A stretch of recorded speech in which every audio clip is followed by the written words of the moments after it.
On June 6, 1944, Normandy's coast stirred under a gray dawn, where German defenders of the 352nd Infantry Division manned concrete bunkers at Omaha Beach.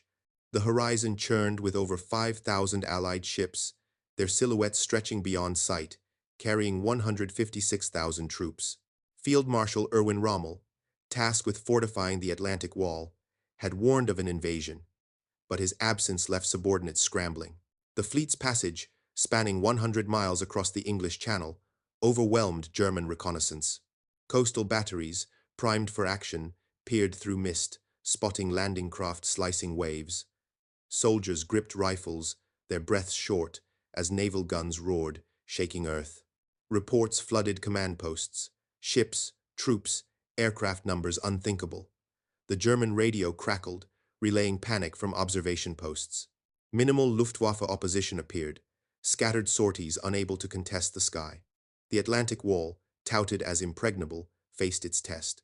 Bunkers vibrated under salvos from battleships like the USS Texas, firing 14-inch shells over 15 miles. German gunners, trained for precision, struggled to return fire, their range limited by disrupted communications. The 352nd Division, stretched thin with conscripts, held positions at Omaha Beach, their morale fraying. Officers barked orders, but chaos crept in. Paratroopers, part of the 82nd and 101st Airborne, had landed inland, severing lines. The Armada's scale dwarfed expectations, its coordination precise, relentless. German commanders, expecting Calais as the target, hesitated, their reserves unmoved. The number that matters is 5,000 ships, converging with clockwork accuracy. Defenders, peering through slits, saw waves of men, not a diversion, but a hammer blow descending. The dawn barrage intensified, shaking bunkers along Normandy's coast, where the 352nd Infantry Division braced for impact. Over 5,000 Allied ships, their passage spanning 100 miles across the Channel, disgorged troops under a sky swarming with aircraft. German defenders, peering through smoke, counted landing craft by the dozens, each wave closer than the last. The Atlantic Wall, a chain of concrete and steel, stretched thin across Omaha Beach, its guns calibrated for a fight, but not this one. Field Marshal Erwin Rommel's absence left his subordinates, like General Wilhelm Falley of the 91st Infantry Division, grappling with fragmented reports. The German High Command, anchored in Berlin, clung to a fatal misjudgment. Calais, not Normandy, was the Allied target. Operation Fortitude, the Allied deception, had woven a web of lies, dummy tanks, false radio chatter, and double agents, all pointing to a phantom army in southeast England. German reconnaissance planes, sparse and harried, reported nothing conclusive before Allied fighters swatted them down. The Abwehr, Germany's intelligence arm, swallowed the bait, convinced the 1st U.S. Army Group, a fiction, poised to strike Calais. In Normandy, the 352nd Infantry Division, its positions extending from west of Omaha to the Veere River, faced the real threat. 156,000 troops landing across 5 beaches.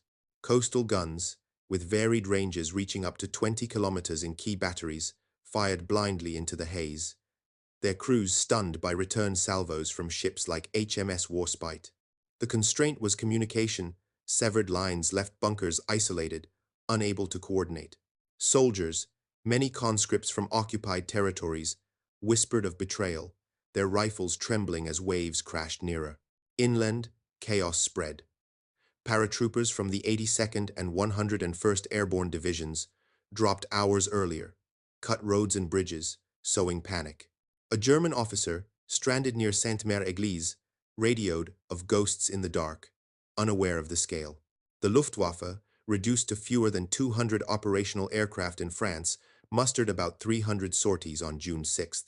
Allied air forces, by contrast, flew over 14,000 sorties, bombing defenses and supply lines with surgical precision. Minimal Luftwaffe opposition crumbled. 2 fighters, piloted by Joseph Priller and Heinz Wodarczyk, made a fleeting strafing run over Sword Beach, then vanished. The sky belonged to the Allies, their dominance unchallenged across the battlefield. German commanders, like General Erich Marx of the 84th Corps, scrambled to assess the assault. Reports conflicted. Was this a feint? The 21st Panzer Division, stationed near Caen, idled, its tanks unmoved, without Hitler's direct orders.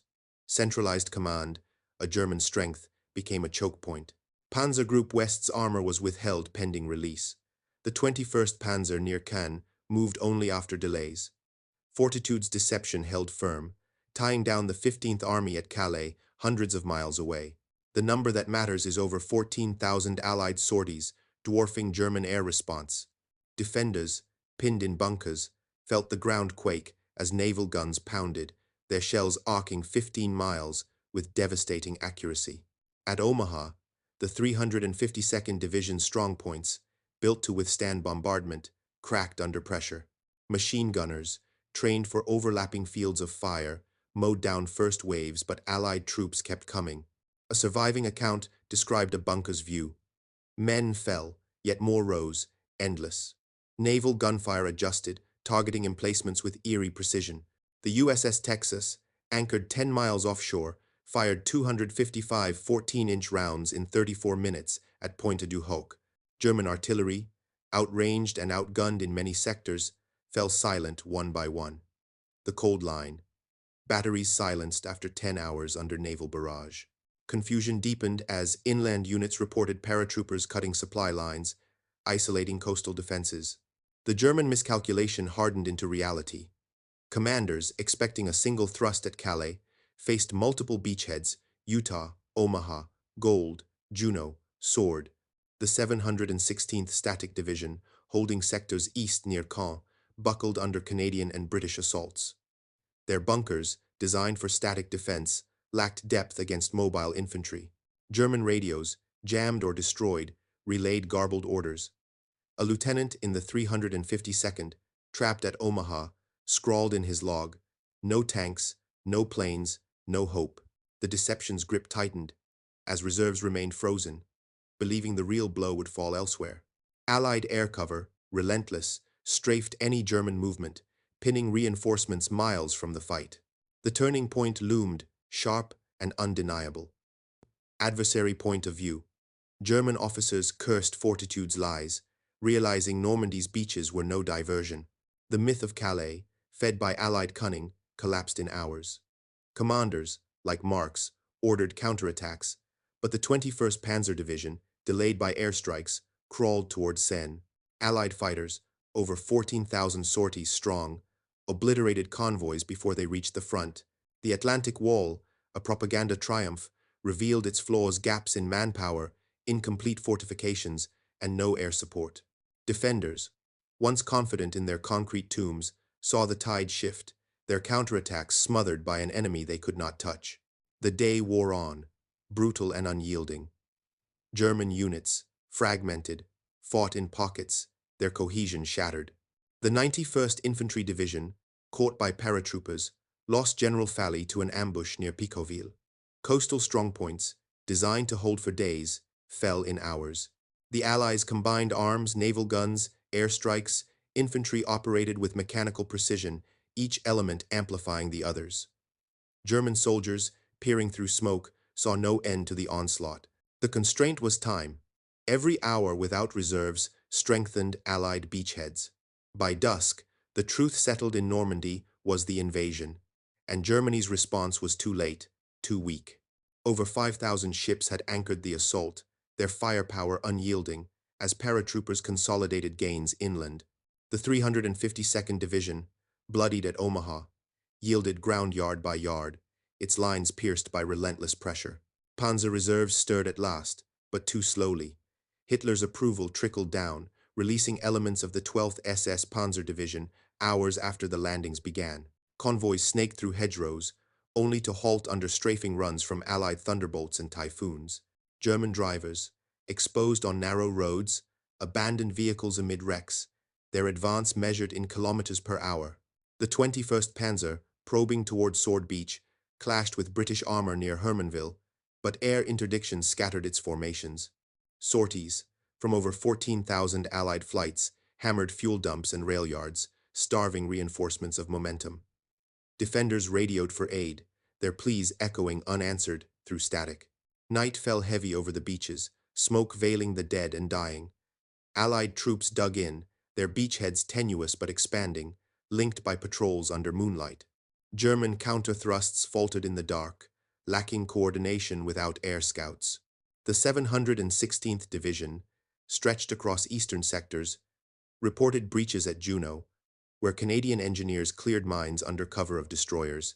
Officers pieced together maps, marking Allied advances in red, the ink blurring from sweat. Fortitude's shadow lingered, its false signals still tying distant armies in knots. The number that matters is over 14,000 Allied sorties, ensuring no German plane lingered long enough to tip the scales. Dawn of June 7th promised no respite. Allied engineers unloaded supplies, bulldozers carving paths through dunes, while medics triaged under canvas. German artillery, survivors of the barrage, lobbed sporadic shells, but spotters from the sky directed counter-battery fire with lethal efficiency. The 352nd Division, reduced by 1,200 casualties, reformed in ravines behind Omaha, its grenadiers scavenging ammunition from fallen comrades. Command posts buzzed with urgent wires to Berlin, demands for panzers clashing against Hitler's caution. Rommel, racing back from Germany, learned en route of the unraveling front, his staff plotting desperate redeployments. The deception unraveled fully as reconnaissance confirmed no follow-up at Calais. The 15th Army, lulled by phantom threats, shifted eastward too late, its divisions marching into empty fields. In Normandy, local engagements flared. A company of the 21st Panzer infiltrated gaps at Sword, only to withdraw under naval illumination shells. Allied destroyers, hugging the shore, illuminated targets with star shells, their 5-inch guns chipping away at strongpoints. German machine nests, concrete relics of the wall, spat defiance until silenced by grapeshot. The cold line. Reserves delayed 12 hours by command approval. Infantry clashed in orchards, bayonets flashing in pre-dawn gloom, each side probing for weakness. By midday, beachheads coalesced, Utah linking with Omaha through flooded fields. American engineers bridged the Douve, paratroopers holding causeways against probing attacks. The 101st Airborne, scattered but resolute, ambushed a convoy of the 6th Fallschirmjäger Regiment, their bazookas crumpling half-tracks. German paratroopers, elite remnants, fought with ferocity, but numbers overwhelmed them. Airfields at Sainte-Mère-Église fell to gliders, unloading jeeps and howitzers under minimal fire. The Luftwaffe, its sorties spent, yielded the skies, leaving ground forces to fate. Over 5,000 ships resupplied the lodgment, cranes swinging crates ashore amid surf. German high command reeled, von Rundstedt urging armored thrusts, only to face Hitler's vetoes. Panzer-Lehr Division, elite and rested, loaded onto trains, but bridges bombed ahead derailed cars. The 12th SS, young fanatics in black, rolled toward Caen, their panthers churning dust on unmetalled roads. Allied Mustangs pounced, rockets shattering treads, crews bailing into ditches. Defenders at Gold and Juno consolidated, British commandos scaling cliffs to flank batteries. HMS Belfast's radars tracked German E-boats, torpedoes streaking harmlessly wide. The rhythm shifted inexorably, Allied momentum building like a tide. In bunkers now silent, survivors tallied the cost. Bunkers cracked, guns twisted, fields sown with craters. The 352nd, once a bulwark, fragmented into battle groups, their radios silent under jamming. Inland, civilians fled, carts laden with belongings clogging escapes. Allied patrols pushed probes, capturing crossroads, while engineers mined roads behind. The constraint was fuel. German tanks idled, rationed to sips, while Shermans refueled from mulberry floats. Dusk brought rain, turning earth to mire, bogging wheels alike. Yet Allied engineers pressed, causeways rising from marsh. The inflection hardened, counterattacks, piecemeal and harried, dissolved under fire. The 21st Panzer, repulsed at midnight thrusts, withdrew to Tilly, its company's mold. Allied artillery, towed ashore, registered targets by flash, shells whistling overhead. German spotters, peering from church steeples, called corrections before evacuating under sniper fire. The wall, symbol of defiance, lay breached, its concrete tombs bypassed by flanking maneuvers. Reserves trickled in, but the moment passed beachheads firm, the front a salient thrusting inland. Word spread through ranks. The invasion held. No feint this. Morale, brittle under ceaseless roar, cracked with each lost position. Officers rallied with speeches, invoking the fatherland, but eyes betrayed doubt. Allied bombers droned westward, payloads dropping on rail hubs, severing lifelines. The number that matters is over 14,000 Allied sorties, a curtain of steel denying respite. By nightfall, 156,000 troops stood ashore, their lines a noose tightening. Germany's gamble, staked on deception's unravel, yielded to cold arithmetic. Air and sea unassailable, sealed the counterstroke's doom. Rain streaked across Normandy's shattered coast on June 7, 1944, as German defenders of the 352nd Infantry Division regrouped in hedgerows behind Omaha Beach. Over 5,000 Allied ships anchored 100 miles from England's ports, unloaded supplies, their cranes swinging crates through surf. The 352nd, bloodied with 1,200 casualties, scavenged ammunition, their grenadiers forming ad hoc battle groups. Field Marshal Erwin Rommel, speeding back from Germany, learned of breached beachheads, Utah, Omaha, Gold, Juneau, Sword, now linked by Allied patrols. The Atlantic Wall, its concrete bunkers cracked, lay exposed, its myth of invincibility shattered. German commanders, like General Erich Marks of the 84th Corps, plotted desperate counterthrusts, but Allied air and naval dominance choked their plans. Over 14,000 Allied sorties on June 6 had set the tone, strafing roads and pinning reserves. Inland, the 21st Panzer Division, delayed by Hitler's orders, rolled toward Caen, its 120 operational tanks grinding through mud. Allied thunderbolts and typhoons, part of those 14,000 sorties, pounced from low clouds, rockets shattering treads. Crews bailed into ditches, their advance stalling at 5 kilometers per hour. The cold line. Convoys halted after 6 hours under air attack. The Luftwaffe, mustering about 300 sorties on D-Day, vanished, its airfields bombed into craters. German radios crackled with pleas for air cover, unanswered amid static. Panzer Lehr Division, elite and armored, loaded onto trains, but Allied bombers, ranging from English bases, obliterated bridges, derailing cars. The 12th SS Panzer Division, fanatical and young, pushed toward Caen, only to scatter under strafing runs, their panthers burning in fields. At Omaha, the 352nd Division's remnants dug in, their machine guns recalibrated for close-quarters fire. Allied infantry, now 156,000 strong, probed ravines, their Shermans grinding over dunes. Naval gunfire, precise and unrelenting, supported the push. USS Texas, having fired 255 14-inch shells at Point du Hoc, now loosed 5-inch barrages, each round arcing 10 miles. German coastal batteries, some ranging 20 kilometers, returned sporadic fire, but Allied ships, like HMS Belfast, outranged them, their radars locking targets through mist. The 716th Static Division, entrenched near Caen, faced Canadian and British assaults at Juneau and Sword, their bunkers crumbling under combined arms. Engineers cleared mines, exposing gaps in defenses designed for static warfare.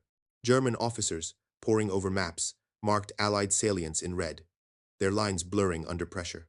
The 91st Infantry Division, mauled by paratroopers of the 82nd and 101st Airborne, mourned General Wilhelm Fally, killed in an ambush near Picoville. Communication lines, severed by inland drops, left battle groups blind, their orders delayed by runners dodging sniper fire. The constraint was fuel. German tanks, rationed to liters, idled, while Allied mulberry harbors floated jerrycans ashore. The 21st Panzer, probing Sword Beach, clashed with British armor near Hermanville, but naval illumination shells lit their positions, drawing pinpoint barrages. German drivers, exposed on unmetalled roads, abandoned half-tracks under rocket fire, their wrecks clogging narrow lanes. The counterattack, envisioned as a decisive thrust, fragmented into skirmishes. The 12th SS, advancing toward Carpiquet, lost cohesion under typhoon strikes, their radios jammed by Allied signals. A surviving log from a 352nd lieutenant at Omaha noted, "Tanks promised, none came, sky rains death."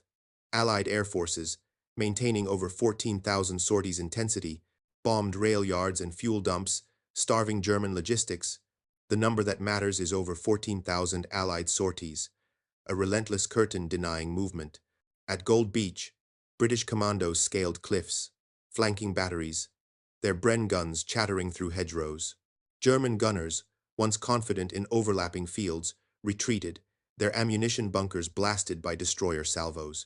Rommel, arriving at La Roche-Guyon, convened his staff, their faces grim under flickering lamps. Reports confirmed no Calais landing. Operation Fortitude's deception had held the 15th Army in place, its divisions useless hundreds of miles away. The adversary. Point of view. German generals cursed Fortitude's ruse, Normandy's beaches now an undeniable front.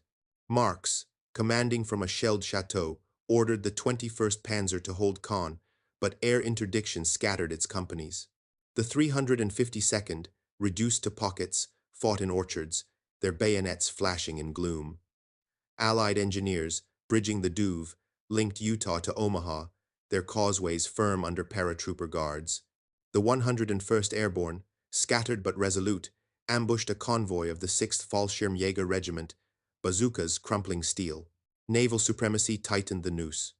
Allied destroyers, hugging Normandy's shore, fired 5-inch shells, their star shells illuminating German positions. E-boats, Germany's last naval hope, launched torpedoes, but Belfast's radars tracked them, sinking 2 in pre-dawn duels. German artillery, survivors of June 6th's barrage, lobbed shells, but Allied spotters, circling in Mustangs, directed counter-battery fire with lethal precision. The 716th Division, stretched across Juneau, reported breaches. Canadian sappers, shielded by destroyers, cleared paths for tanks. The Cold Line, artillery depleted after 8 hours of counterfire. German spotters, perched in church steeples, called corrections, only to evacuate under sniper rounds, their radios silent under jamming. By midday, Allied beachheads solidified, their perimeters expanding through flooded fields. American Rangers, scaling Point du Hoc cliffs, held against counterattacks, their radios relaying coordinates for Texas's guns. German Grenadiers, low on grenades, scavenged from fallen comrades, their morale fraying as Shermans rumbled closer. The 12th SS, bloodied near Caen, dug in, their Panthers camouflaged in barns. But Allied reconnaissance flights, part of those 14,000 sorties, spotted movement, triggering strikes. German drivers, caught in open fields, cursed the sky, their vehicles smoldering under rocket barrages. The rhythm of battle shifted. Allied momentum, mechanical and unyielding, pressed inward. Inland, civilians fled, their carts clogging roads, slowing German reinforcements. The 352nd, now a shadow of its strength, reformed in ravines, its officers rallying with shouts of defiance. Yet doubt crept in. Radios broadcast no Luftwaffe, no Kriegsmarine, only static. Allied gliders landed at St. Mère-Église, unloading howitzers, their crews firing point-blank at bunkers. The 6th Fallschirmjäger, elite but outnumbered, fell back, their snipers picking targets until silenced by mortars. German command posts, buried in chateaus, buzzed with urgent wires to Berlin, demands for panzers clashing with Hitler's delays. Von Rundstedt, in Paris, urged armored thrusts, but trains derailed under bombs, tracks twisted into scrap. The counterattack's failure crystallized. The 21st Panzer, repulsed near Tilly, withdrew, its companies mauled by British anti-tank guns. Allied artillery, towed ashore, registered targets by flash, shells whistling over hedgerows. German machine nests, concrete relics, spat defiance until grapeshot silenced them. The 716th, overrun at Juneau, abandoned strongpoints, their grenadiers melting into woods. Allied patrols, probing crossroads, captured prisoners, their interrogations confirming Fortitude's lingering damage. Divisions still awaited a phantom Calais assault. Over 5,000 ships resupplied the lodgment, their cranes unloading tanks under destroyer cover, while German reserves crawled, bogged in mire. Night brought no relief. Allied bombers droned westward, payloads cratering rail hubs, severing lifelines. The 352nd, reduced to 500 effectives at Omaha, held foxholes, their eyes scanning for Shermans. German paratroopers, cornered near Carentan, fought house to house, But American paratroopers, reinforced by gliders, outflanked them. The cold line. Panzers stalled after 10 kilometers under strafing. The 12th SS, battered at Carpiquet, entrenched, its survivors whispering of betrayal, no air, no fuel, no hope. Allied engineers, under moonlight, built airstrips, Piper Cubs landing with spotters, their reports guiding naval guns. The Atlantic Wall, a broken promise, lay bypassed, its bunkers tombs for the fallen. The front stabilized, but not for Germany. Allied troops, 156,000 strong, dug in, their lines a salient thrusting inland. German counterthrusts, piecemeal and harried, dissolved under fire. Rommel, surveying maps, saw the truth. Normandy was no feint, and reserves were too late. The number that matters is over 14,000 Allied sorties, a steel curtain sealing Germany's fate. By dusk, beachheads linked, causeways firm, and supply lines hummed. The 352nd, fragmented, fought on, but the tide had turned air and sea, unassailable, crushed the counterattack's spine. Dusk settled over Normandy on June 7, 1944, cloaking the battered coast in shadow as the 352nd Infantry Division clung to hedgerows behind Omaha Beach.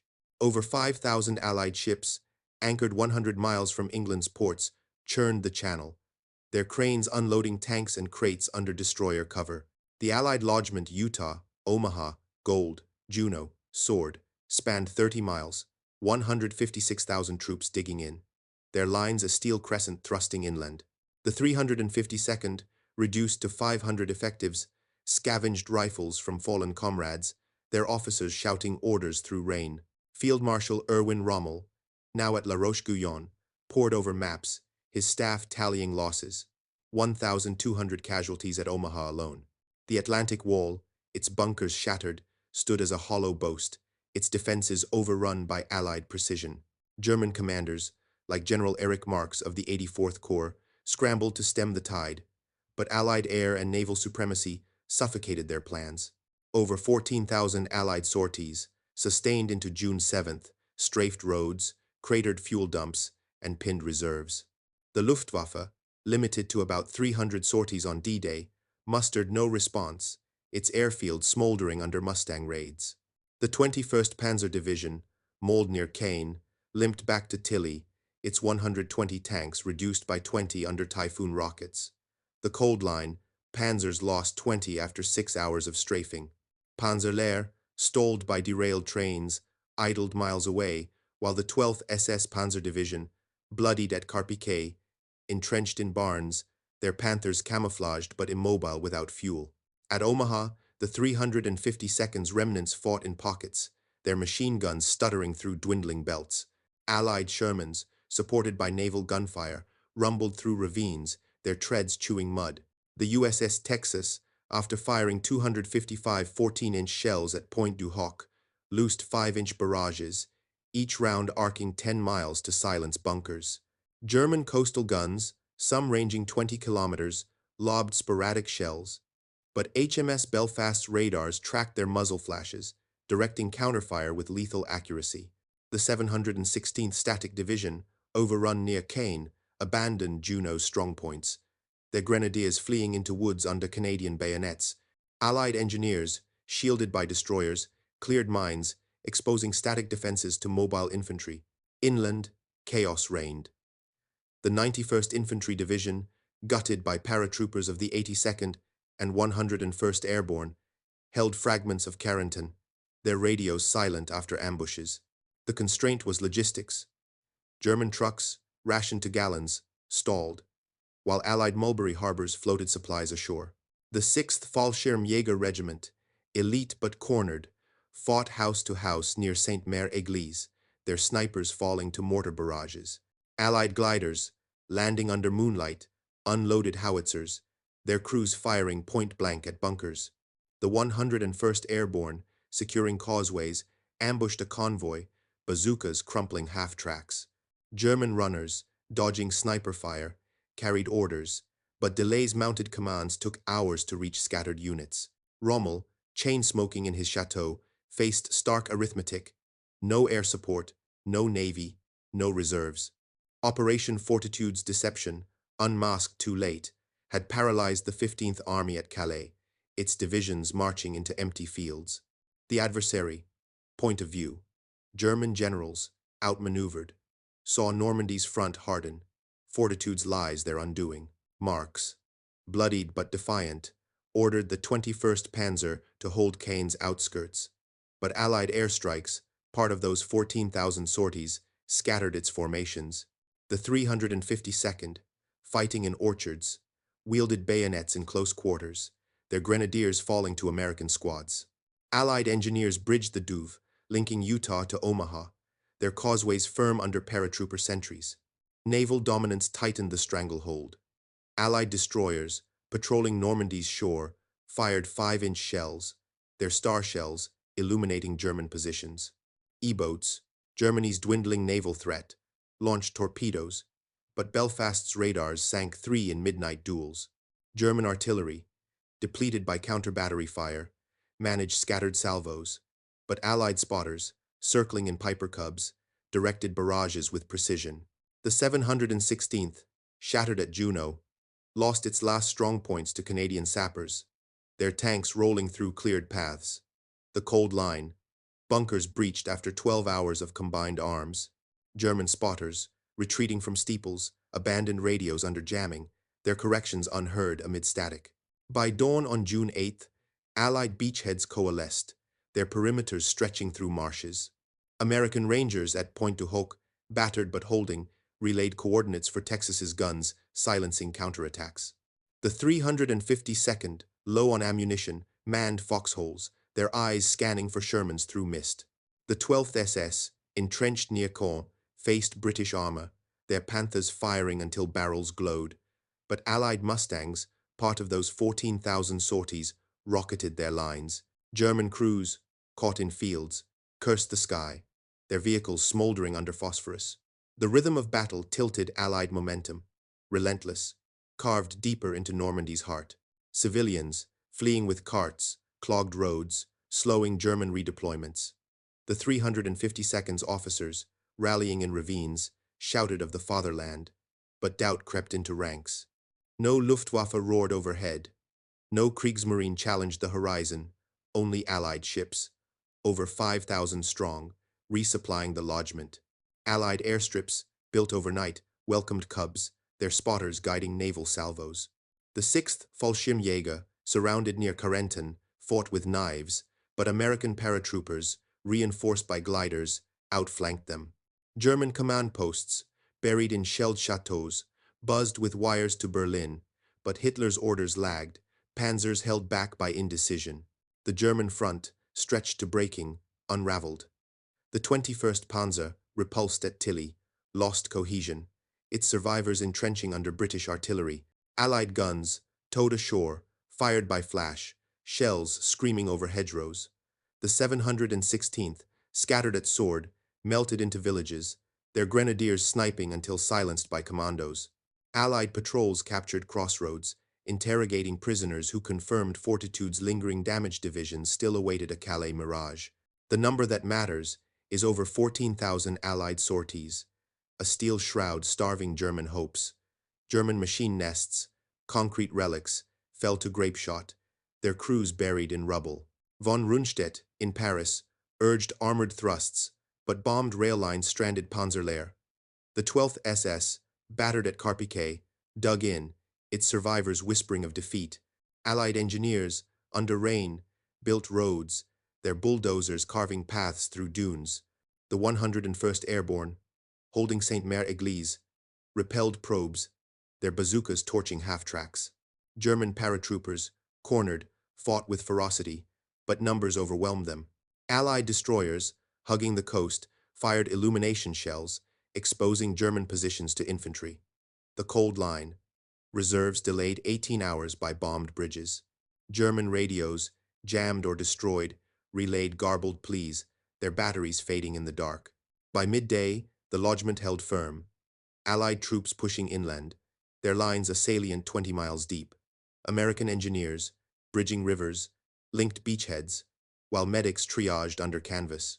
The 352nd, a shadow of its strength, fought in pockets, its grenadiers scavenging from dead. Allied bombers, sustaining 14,000 sorties pace, cratered depots, severing supply lines. German drivers, stranded without fuel, abandoned trucks, their convoys smoldering under rocket fire. The 21st Panzer, entrenched near Caen, faced British tanks, their anti-tank guns firing until ammunition ran dry. Allied commandos, scaling cliffs at Gold, outflanked batteries, their Sten guns clearing bunkers. Night fell, rain turning earth to mire, bogging wheels on both sides. Allied airstrips, now operational, landed supply planes, their crates parachuting to paratroopers. The 716th, fragmented at Juno, abandoned villages, their survivors sniping from barns. German officers, in candlelit cellars, marked maps, their red lines retreating. The Atlantic Wall, a propaganda ghost, lay bypassed, its bunkers silent. Rommel, sleepless, saw the arithmetic: no air, no sea, no time. The lodgment, unyielding, expanded, its supply lines humming with over 5,000 ships. The 352nd, fighting to the last, fell back, their foxholes overrun by Shermans. The German defense, once a bulwark, dissolved into fragments. Allied patrols, probing orchards, captured stragglers, their interrogations painting despair. The 12th SS, pinned at Caen, lost half its Panthers to airstrikes, their crews fleeing into dusk. The number that matters is over 14,000 Allied sorties, a relentless hammer breaking German will. By dawn on June 9th, the front stabilized. Allied troops entrenched, their salient a dagger aimed at Paris. The 352nd, shattered, fought on. But Normandy's coast, once Germany's shield, was lost air and sea, unassailable, sealed its fa. Dawn broke on June 9th, 1944, over Normandy's scarred fields, where remnants of the 352nd Infantry Division clung to foxholes behind Omaha Beach. Over 5,000 Allied ships, moored 100 miles from England's ports, fed the lodgment, their cranes unloading jeeps and shells under destroyer watch. The Allied perimeters, steadily expanding through marshes, saw Utah and Omaha lodgments join near I-Sydney by June 10th. 156,000 troops entrenched, their lines pressing German defenses. The 352nd, down to a few understrength battle groups, scavenged cartridges, their grenadiers gaunt under relentless pressure. Field Marshal Erwin Rommel, hunched in La Roche-Guyon, studied maps, his staff reporting grim tolls. On the order of 1,000 casualties by June 7th to 9th at Omaha alone. The Atlantic Wall, its bunkers rubble, mocked Germany's boasts, its defenses shattered by Allied air and sea. The 21st Panzer Division, battered near Caen, entrenched in hedgerows, its about 100 operational tanks suffering notable losses and frequent halts under air attack and traffic jams.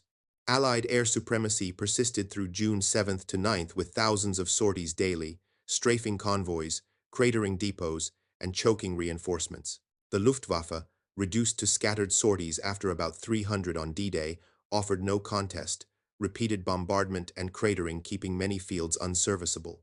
The Cold Line, airfields, cratered after 4 days of raids. Panzer Lehr, stalled by derailed trains, remained miles away, while the 12th SS Panzer Division, mauled at Carpiquet, hid in barns, its Panthers immobilized without fuel. German radios, fading under jamming, relayed despair, commanders begged for air cover, answered only by static. At Omaha, the 352nd's pockets fought with bayonets, their machine guns silent from spent ammunition. Allied Shermans, backed by naval gunfire, ground through orchards, their treads flattening barbed wire.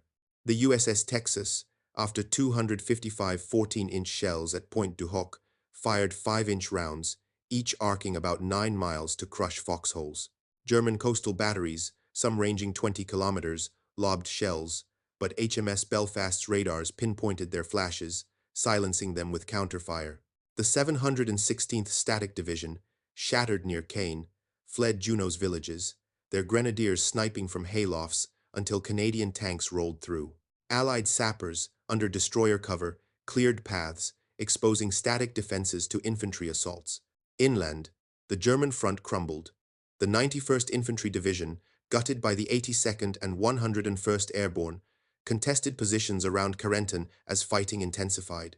The constraint was manpower. German units, under strength with conscripts, collapsed, while LSTs and DUKWs fed beach dumps as artificial harbors assembled. The 6th Fallschirmjäger Regiment, trapped near Sainte-Mère-Église, fought room to room, their knives flashing until mortars ended resistance. Glider-borne artillery reinforced airborne positions, their crews shelling bunkers at close range. The 101st Airborne, holding causeways, torched a convoy with bazookas, leaving half-tracks smoldering. German runners, dodging snipers, carried orders, but battle groups, isolated, acted on hours-old commands. Rommel, chain-smoking in his chateau, faced the abyss.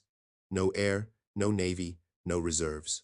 Operation Fortitude's deception, now fully exposed, had chained the 15th Army to Calais, its divisions useless in empty fields. The adversary point of view.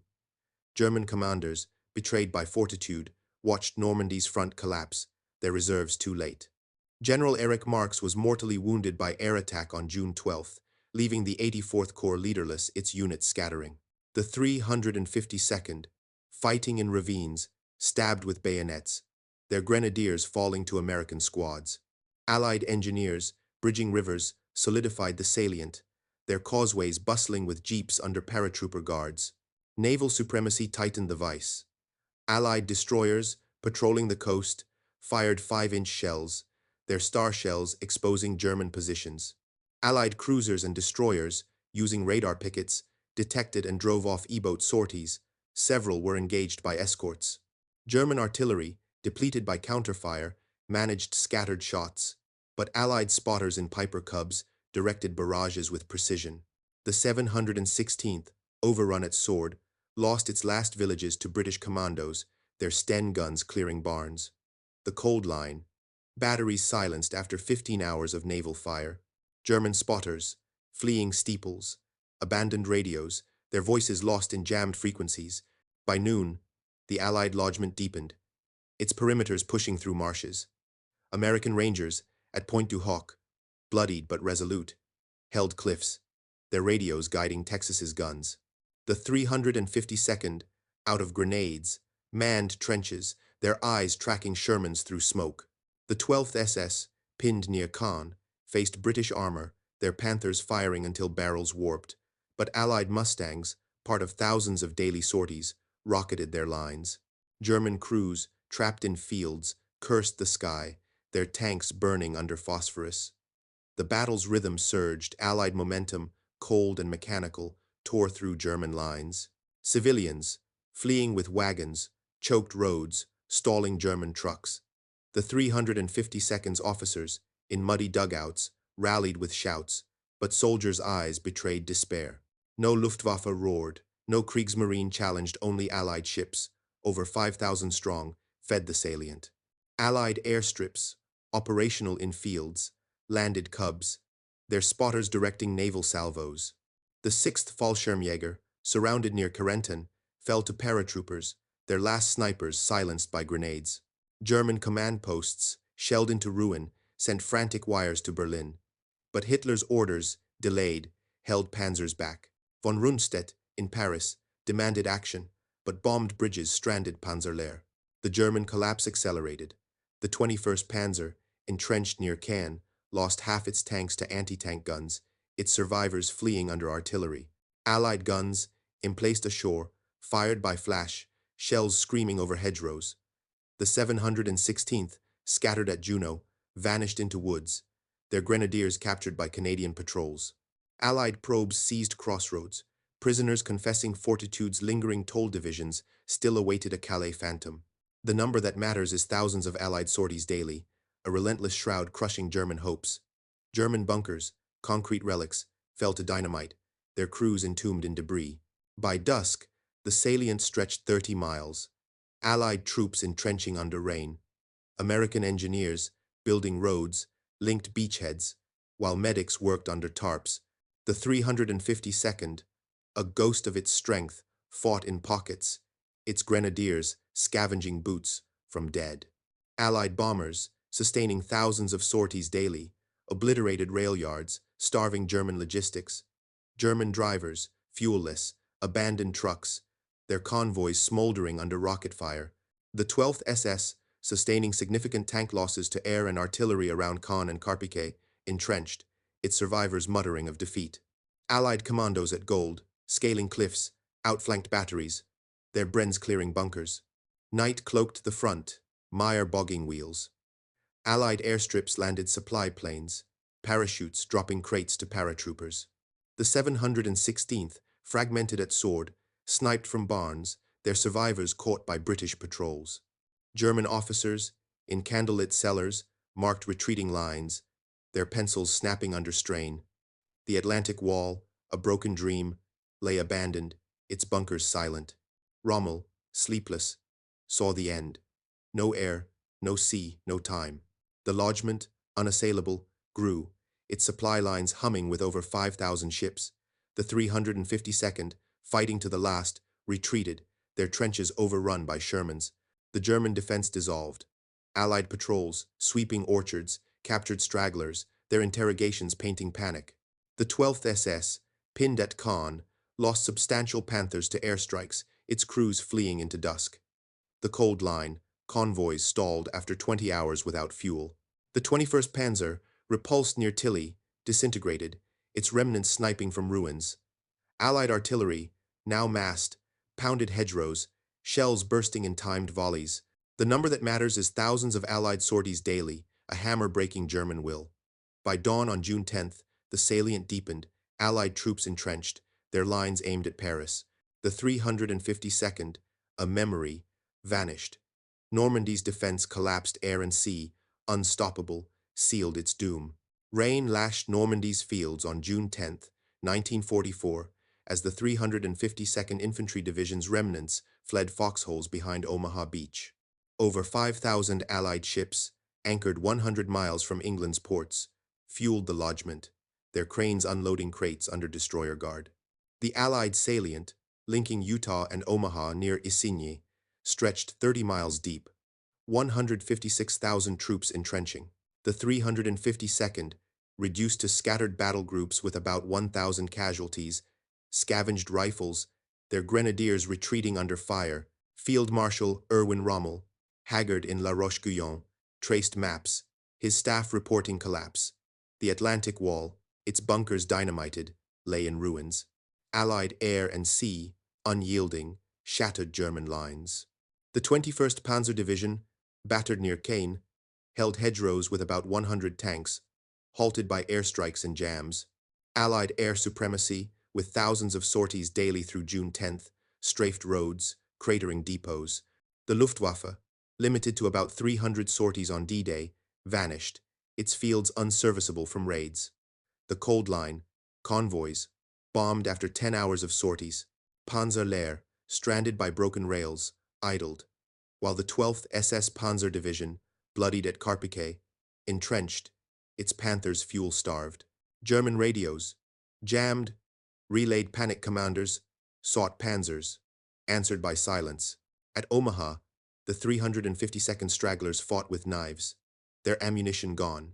Allied Shermans, backed by naval guns, crushed barbed wire, their treads grinding mud. The USS Texas, after 255 14-inch shells at Point du Hoc, fired 5-inch rounds, arcing 9 miles to raise trenches. German batteries, some ranging 20 kilometers, fired sporadically, but HMS Belfast's radars silenced them. The 716th Static Division, broken near Caen, abandoned Juno's barns, their grenadiers sniped by Canadians. Allied sappers, under destroyer fire, cleared paths, exposing defenses to infantry. Inland, German lines fractured. The 91st Infantry Division, mauled by the 82nd and 101st Airborne, contested Carentan, where fighting intensified. The constraint was supplies. German trucks, fuelless, stalled, while LSTs and DUKWs fed Allied beach dumps. The 6th Fallschirmjäger, cornered near Sainte-Mère-Église, fell to paratroopers, their snipers silenced by grenades. Glider-borne artillery, reinforced airborne, shelling bunkers at close range.